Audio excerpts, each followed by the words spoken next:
Madam next election ఎవరు గెలుస్తారు అనుకుంటున్నారు? నెక్స్ట్ అయితే మళ్ళీ ఇదే అదే సిబిఎన్ వస్తుంది రావడం అయితే ఓకే. అనుకో. కానీ మాకైతే జగన్ అయితే బెస్ట్ అనిపిస్తుంది.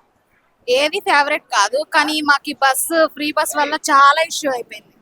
సో ఇది చాలా వేస్ట్ పెట్టినందుకైతే ఓకే. ఫ్రీ బస్ వల్ల. ఇప్పుడు 2029లో కూటమి ప్రభుత్వం వస్తుంది అనుకుంటున్నారు. వస్తే ఎవరు సీఎం కొంటారు అనుకుంటున్నారు?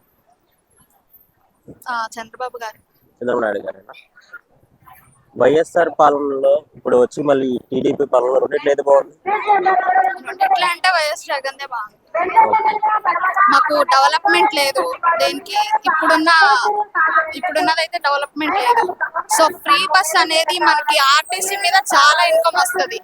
ఈ ఇన్కమ్ అంతా లాస్. నెక్స్ట్ జనరేషన్ కి ఇది చాలా బర్డెన్ అవుతుంది. సో ఇది వేస్ట్ అనుకుంటున్నాం మేమైతే. ఫ్రీ బస్సే వేస్ట్. అదేంటి ఆడవాళ్ళకి చాలా మందికి బెస్ట్ అంటున్నారు. అంటే ఫ్రీ బస్ ఇది షాపింగ్ కి వేస్ట్ గా తిరగడానికి తప్ప మేము ఏది అయితే యూజ్ చేసుకోలేదు అసలు. ఈ ఫ్రీ బస్ పెట్టేది నైట్ టైమ్స్, అంటే విలేజ్ వెళ్ళే వాళ్ళకి ఫ్రీ బస్, అలా స్పెషల్ బస్ వాళ్ళకంటూ వేస్తుంటే ఇంకా చాలా బెనిఫిట్ ఉండేది. సో ఇదంతా షాపింగ్ కి వేస్ట్, తిరగడానికి తప్ప దేనికి యూజ్ అవ్వలేదు ఫ్రీ బస్.